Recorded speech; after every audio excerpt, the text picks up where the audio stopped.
Buonasera da Marco Angileri, ben ritrovati. CF Motori, il motorsport raccontato ogni settimana da Telefriuli. Prima parte con Lorenzo Lucas, pilota reduce da un'ottima prestazione alla Trento Bondone, e poi la seconda parte assieme a Mirko Brun, navigatore impegnato nel campionato italiano side by side che si corre assieme al Cross Country Rally. Ma prima le novità per quanto riguarda il rally, perché l'8 agosto ritorna il Park Rally Show.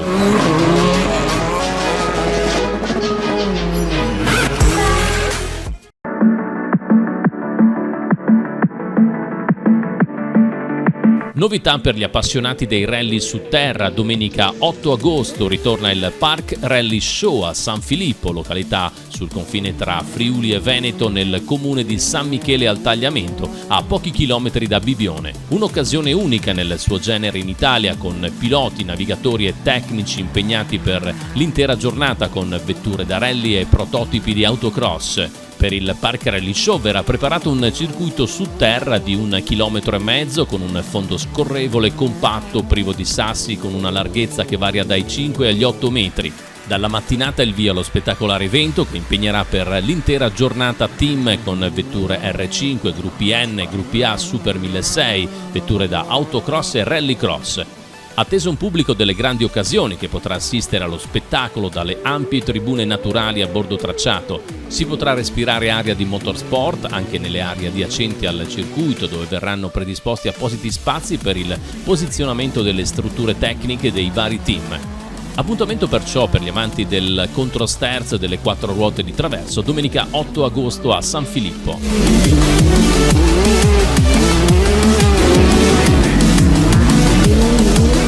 Con noi questa sera Lorenzo Lucas, pilota triestino di velocità in salita, reduce da un secondo posto alla Trento Bondone, campionato italiano velocità in salita nella ProDes 2000. Buonasera. Ciao a tutti. Allora, torniamo indietro di pochi giorni. Qual è la sensazione con una gara così impegnativa, lunga, atipica per quanto riguarda la velocità in salita? Perché è proprio la prova di quasi 3 volte rispetto a quelle che noi conosciamo, come potrebbe essere la Verzenis e la Canzutano o la Cividale Castelmonte. Una bella esperienza, immagino. Beh, la gara è bellissima, è una gara a sé perché, come dicevi già tu, è una gara diversa, avendo un chilometraggio praticamente il triplo delle normali salite. Si va su con un'altra mentalità, bisogna usare la macchina e usare le gomme in tutta un'altra maniera. La strada è fantastica e impararlo non è stato semplice. Abbiamo avuto quasi un mese di preparazione perché volevo arrivare là pronto e deciso con un obiettivo che era il podio, e per fortuna l'abbiamo raggiunto, la macchina è andata benissimo. Io comunque ringrazio anche per tutta la preparazione il centro revisioni di Trieste, che mi ha supportato durante tutto il weekend e mi ha messo giù un'ottima macchina. Beh, centro revisioni di Trieste che ormai sta lasciando il segno nelle gare in campo nazionale, perché siete in diversi piloti a essere seguiti da loro.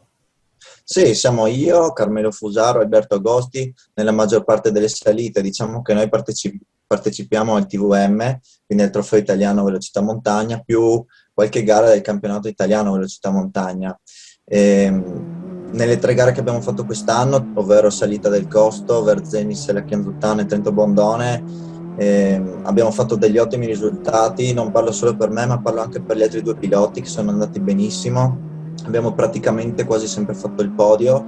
Sono state gare fantastiche, contenti dei risultati, e adesso stiamo puntando a ottenere dei bei risultati proprio per cercare di fare il miglior risultato possibile a fine dell'anno in vista di fine campionato.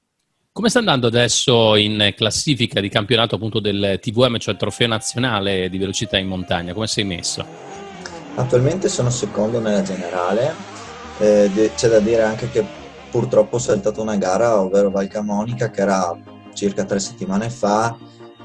Avevamo deciso dall'inizio di saltarla come gara, puntando sulle gare diciamo un po' più vicine, nel senso che Val Camonica è in provincia di Brescia, mentre tutte le altre del Trofeo Italiano Velocità Montagna sono al massimo fino a Trento.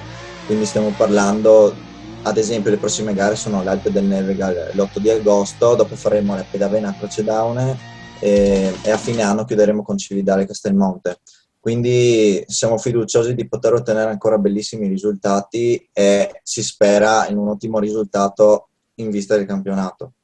Torniamo indietro alla gara Trento-Bondone dello scorso fine settimana, una gara che hai preparato in maniera diversa rispetto alle altre perché se a una Verzegna, al Cividale, ma anche all'Alpe del Nevegal puoi memorizzare il tracciato quando i chilometri sono troppi, quanti sono 18, 17 e 19, mezzo circa, sì. infatti non riesci, non puoi, è impossibile quasi da memorizzare, però qual è stata la tua scelta tattica di gara? Una gara che immagino sia durata attorno ai 12 minuti rispetto ai 3 minuti e mezzo, 4 di una gara classica. Guarda, io come dicevo è quasi un mese, mi sono preparato per quasi un mese con quella di puntare alla memorizzazione totale del percorso. Lorenzo, Perché quanti camera car ti sei visto di altri piloti? tantissimi, perché non essendo la strada vicina a casa non è che dici, boh, sabato vado a vedere la strada.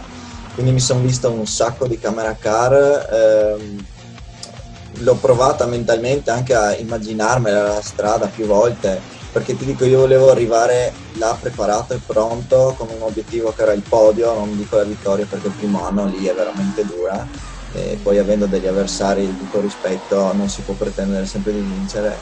E, quindi l'ho ripetuta tantissime volte guardando i video su YouTube, e alla fine il sabato delle prove ho aggiustato giusto un due cosette che magari non mi ricordavo perfettamente, e la domenica devo dire che me la ricordavo al 99%, quindi c'è stato un grande lavoro Ecco, prima. in pratica, Lorenzo, tu dopo aver visionato una miriade di volte i camera car di altri piloti, sei riuscito a memorizzare un tracciato così lungo, perciò ci vuole anche abilità, concentrazione, perché un conto è memorizzarla a casa, seduti in scrivania, un conto è essere al volante di una vettura e dover per forza tenere il piede basso per fare il tempo. Chiaro, guardarla sui video sembra tutto facile, sembra tutto semplice, dopo quando arrivi là però con la tua macchina che provi e testi veramente le curve è un altro mondo.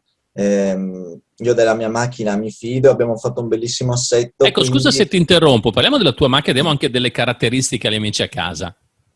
Ma la mia macchina è una Renault Clio RS, una produzione serie, praticamente una gruppo N non più omologata per via del serbatoio, cilindrata 2000, comunque derivata da una macchina di serie, diciamo, se così si può dire, monta un cambio innesti frontale, un differenziale autobloccante e tutto ciò che viene predisposto ovviamente come sicurezza per fare questo genere di gare.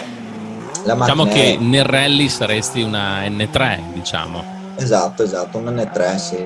che non sono proprio vetture da serie perché hanno già delle componenti per poter correre, per avere anche ovviamente esprimere della competitività. Sì, sì, beh, diciamo che guardando tutte le altre macchine, le altre categorie più performanti, diciamo che la nostra è la più simile alla macchina di serie. Dopo, chiaro che con una macchina stradale ha poco a che fare, ecco. Quindi tra assetto, cambio differenziale, gomme e tutto il resto è completamente un'altra cosa. Comunque una macchina molto divertente, per fare i primi anni, che sia salita, che sia rally, va benissimo perché ti insegna tante cose, perché partire già con macchine super performanti, tanti cavalli, potrebbe non avere un senso logico, perché io... Potrebbe essere anche controproducente nello sviluppo di un Esatto, pilota. esatto, io anche in tutti gli anni scorsi che ho fatto gare di kart sono sempre partito dalle categorie un po' più semplici, diciamo, ma semplici nel senso con mezzi meno performanti, ed è lì che veramente ti formi e che impari tantissime cose, e dopo chiaramente durante gli anni cresci e allora là può aumentare cavalleria, diciamo, e quant'altro. Tu hai parlato un attimo fa della tua formazione come pilota di kart. Kart è una scuola importante, lo ha sempre detto un grande come Marchiol, che ha segnato il tempo come pilota, lui me l'ha sempre detto, quando vai forte con i kart e impari, quella è la palestra giusta per poi avere risultati anche al di fuori, che sia rally, che sia velocità in salita, non importa, però i kart è un passaggio che dovrebbe essere quasi fondamentale e propedeutico nella crescita di un pilota, non dico le prime armi, ma nei primi passi. Beh, il kart è una scuola che io consiglio a tutti. Sono stato fortunato a poter fare anche gare di altissimo livello negli ultimi anni. Il kart ti insegna veramente a guidare. Una cosa è partire dalle gare in kart e passare le auto e ti trovi subito a tuo agio perché la macchina, diciamo che è un po' più semplice da dal lato di guida. Il kart ti insegna a utilizzarla nel modo più corretto, ti insegna le traiettorie, ti insegna a farla scorrere nelle curve, soprattutto se hai macchine di pochi cavalli. Il kart è una scuola che io, ripeto, consiglio a tutti. Parti, tra virgolette, avvantaggiato quando passi a correre in macchina. Ti dà una scuola stupenda, ti fa vivere delle esperienze stupende anche a età minori, magari si parte dai 6-7 anni. Io sono partito un po' in ritardo purtroppo, però è veramente una scuola sia sportiva sia di vita. Però anche nei kart i risultati per te sono arrivati. Ti ricordo un giovanissimo Lorenzo Lucas 7-8 anni fa, proprio a raccontare a Telefriuli la sua avventura di kartista con degli ottimi risultati. Sì, ho fatto tante gare di kart, nel senso che ho corso per 7 anni circa, partendo dal campionato italiano Easy Kart nel 2011, e da lì siamo iniziati a crescere ottenendo anche degli ottimi risultati. Siamo andati avanti, siamo passati nel 2014 a fare il campionato italiano ACXI sempre con un kart monomarcia, per poi arrivare, diciamo, al top di categoria nel 2015, ovvero con un kart a marcia, il KZ, dove ho partecipato nel 2015-2016 alle gare di mondiale al WSK. È un livello altissimo, sono gare che ti insegnano veramente tanto. Sono livelli addirittura estremi tante volte, però la passione veramente ti porta a allenarti il più possibile, concentrarti il più possibile e ottenere il miglior risultato possibile. Dopo comunque il mio sogno era passare alle gare in macchina, però il kart Una non palestra lo abbandono. fondamentale. Sì, è stato fondamentale, non lo voglio abbandonare. Appena ho la possibilità di andare a fare qualche altra gara ci vado più che volentieri, perché comunque ti aiuta sempre. Nelle gare in macchina il kart aiuta sempre. Proprio poco tempo fa mi ha chiamato il mio vecchio team con cui facevo le gare in kart, FG Racing di Tarcento, per chiedermi se vado a fare un'altra gara di kart per vedere un po' come siamo ancora con le gare a cui partecipavo fin qualche anno fa. Un calendario direi completo quello di Lorenzo Lucas, pilota triestino. Lo ringraziamo, un saluto, un in bocca al lupo a te ovviamente per tutta la stagione nel trofeo Grazie. italiano velocità in montagna. Ricordiamo il secondo posto per il momento in campionato nella Prod S2000. Grazie Lorenzo e buona Grazie fortuna mille. ovviamente per il campionato. Grazie a tutti.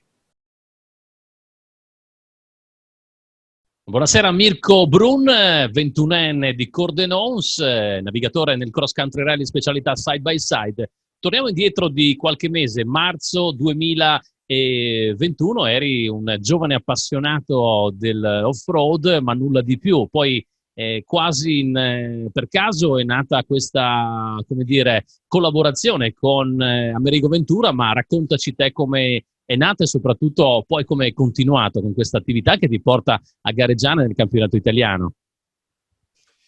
Allora, è nata per caso, è nato tutto per caso perché appunto ero un semplice appassionato, nato e cresciuto dentro il Fuoristrada Club a Pordenone con l'Italia Bahia, con Mauro Tavella, ed è arrivata questa chiamata inaspettata ovviamente da Angelo Montico, il nostro team manager, e mi ha chiesto insomma se volevo cominciare a salire con Amerigo, e da qui è nato il contatto.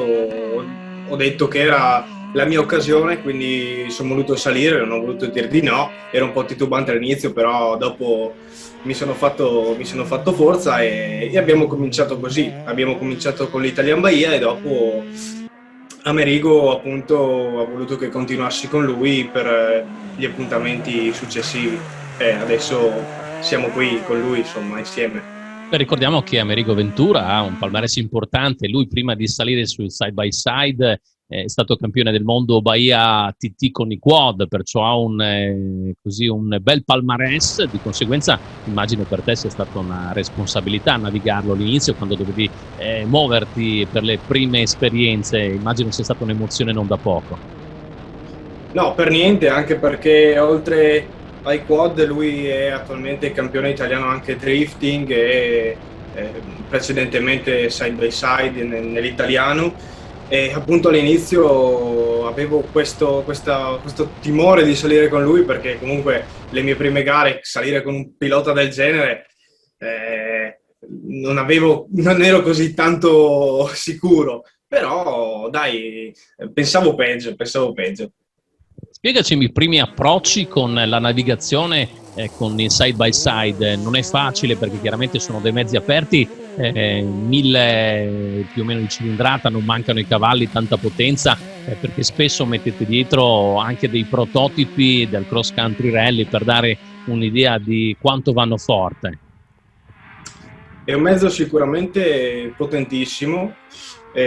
Appunto non abbiamo vetri, non abbiamo riparazioni, quindi tutto quello che abbiamo di fronte ci arriva, dall'acqua al vento alla polvere, entra tutto dentro, quindi a volte è veramente difficile anche vedere e leggere le note, perché magari abbiamo gente davanti con polvere, acqua, pozzanghere, il radar si bagna, le pagine che volano, non è così semplice.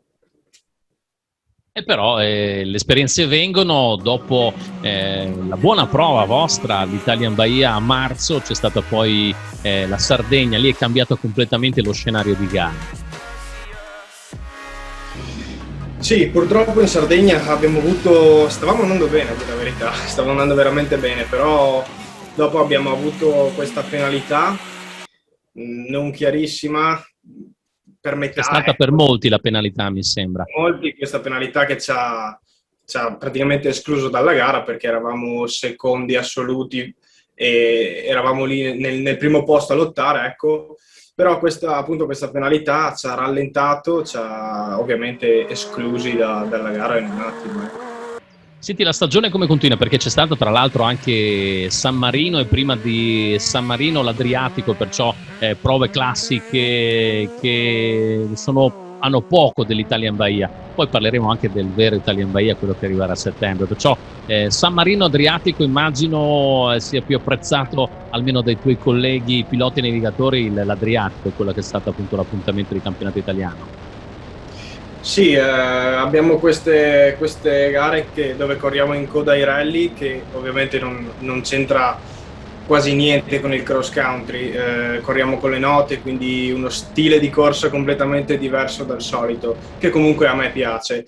Non è andata bene all'Adriatico, perché eravamo in vantaggio di un bel po' di secondi, però comunque non abbiamo voluto risparmiarci e siamo finiti fuori strada, quindi esclusi anche lì, e dopo adesso siamo andati a San Marino. Anche lì è andata bene, siamo contenti di questo. Però lo hai detto un attimo fa, Amerigo, anche se è davanti, anche se ha un vantaggio importante da gestire, lui tiene sempre giù, al piede pesante, non fa mai calcoli, mi sembra. No, è un ragazzo che purtroppo quando lega le cinture il piede è affondato sul destro, e nonostante tu gli dica basta, non ce la fa. Lui mi dice: io sono qua, devo correre, ho solo il pedale destro da schiacciare, quindi è un po' difficile il ragazzo. E Angelo invece cosa gli dice? Tenta di tenerlo a freno, immagino. Ma fino a un certo punto. Lui è stato comunque contento della nostra prestazione all'Adriatico, perché non ha mollato niente lo stesso. Loro adesso si stanno concentrando sul campionato europeo, quindi un campionato molto, molto difficile, molto più complicato, dove i ritmi sono più alti, quindi non mollare praticamente mai. Quello che abbiamo fatto noi all'Adriatico, nonostante avessimo 43 secondi di vantaggio fino alle 2 prove finali, Amerigo non ha mollato un colpo, ed è quello che devi fare anche nei campionati, diciamo, superiori, più grandi, ecco. Invece confrontando il vostro mezzo, un Yamaha con Can-Am, con Polaris, sono mezzi molto differenti. Di solito dicono che il Yamaha è quello più affidabile nel contesto appunto del campionato italiano, ma anche quando si corre anche al di fuori, diciamo, del campionato tricolore. Sì, è un mezzo sicuramente molto, molto affidabile. Can-Am non l'ho mai provato, quindi non saprei dire. Loro hanno il variatore, quindi non hanno il cambio, e in certe situazioni sono sicuramente più favoriti piuttosto che noi. Quindi magari nelle salite loro hanno l'acceleratore, quindi giù tutto, noi invece abbiamo la marcia, la mezza marcia, non è sempre facile, quindi magari in certi punti perdiamo forse un po' più di tempo, però comunque è un mezzo il nostro che senza limiti. Tu hai dimostrato di crederci, perché questa grande passione che per anni ti ha visto appunto al fianco dei ragazzi del Fuoristrada Club 4x4, soprattutto per la gara Italian Bahia, quando è nata questa opportunità tu hai visto che poteva nascere appunto un futuro da navigatore, lo stai facendo in maniera egregia con un signor pilota, ma dove vuoi arrivare? Dove voglio arrivare? Penso che chi navighi nel cross country, l'obiettivo più grande sia la Dakar, ovviamente. Basterebbe, anzi il mio sogno principalmente era quello di correre l'Italian Bahia. Ci sono riuscito, e qua c'è la testimonianza che me la guardo ogni mattina. Però il sogno è lo seguiamo, c'è scritto 20 e 20, però volutamente era la gara rimandata poi al 2021, non a caso Ortugna Race, che è stata una gran bella gara, ma dopo questa, che era valida per il campionato italiano, a settembre c'è qualcosa di più importante, sempre Italian Bahia, ma lì si parla di Coppa del Mondo. Adesso vediamo, io spererei di partecipare, perché Amerigo sicuramente parteciperà nella parte del campionato del mondo. Io non avendo ancora la licenza internazionale non posso partecipare perché non ho fatto ancora i miei 5 arrivi, però sicuramente troveremo il modo per salire insieme, ecco. Questo spero, me lo auguro di fare l'italiano. Ecco, se non ci sarà l'opportunità con Amerigo potrebbe aprirsi un'altra porta, sempre come navigatore, magari cambiando mezzo, ormai l'esperienza non ti manca e conosci anche molto bene il territorio dell'Italian Bahia. Questo sicuramente, in un modo o nell'altro, come è successo quest'anno con l'Artugna, devo riuscirci, per forza. La gara di casa, questa gara soprattutto che fa tappa del mondiale, non devo mancare. Mirko, cosa cambia a livello tecnico dalle classiche gare navigate con i roadbook come all'Adriatico, al San Marino, alle altre, l'Italian Bahia, ma mi sembra anche in Sardegna, perché lì devi capire il territorio, devi andare un po' a scrutare un po' tutte quelle che possono essere le eventuali problematiche del terreno, sono prove più lunghe, e consigliare al meglio il tuo pilota. Cambia completamente tra queste prove. Dalle Bahia rispetto ai rally, certo, è completamente diverso, perché nelle Bahia tu parti la mattina, hai un radar, poi dipende, insomma, hai il tuo radar dove hai sia trasferimenti che prove speciali, tu non sai dove vai, non sai la strada, non sai niente, almeno che tu non veda, appena prendi il roadbook, vedi un attimo, cerchi di capire a grandi linee cosa succederà. Invece nei rally sappiamo che abbiamo le ricognizioni, quindi vediamo il percorso, vediamo il trasferimento, proviamo le PS più volte, è tutta un'altra cosa. Le Bahie invece vai alla scoperta, quello è il bello della specialità. Questo è il bello della specialità. Ringraziamo Mirko Brun, 21enne di Cordenons, navigatore nel cross country rally, con il side by side che abbiamo visto anche nelle immagini, che sta navigando in questa stagione Amerigo Ventura, un fior di pilota. Grazie, un in bocca al lupo per il termine della stagione. Grazie a voi, ciao.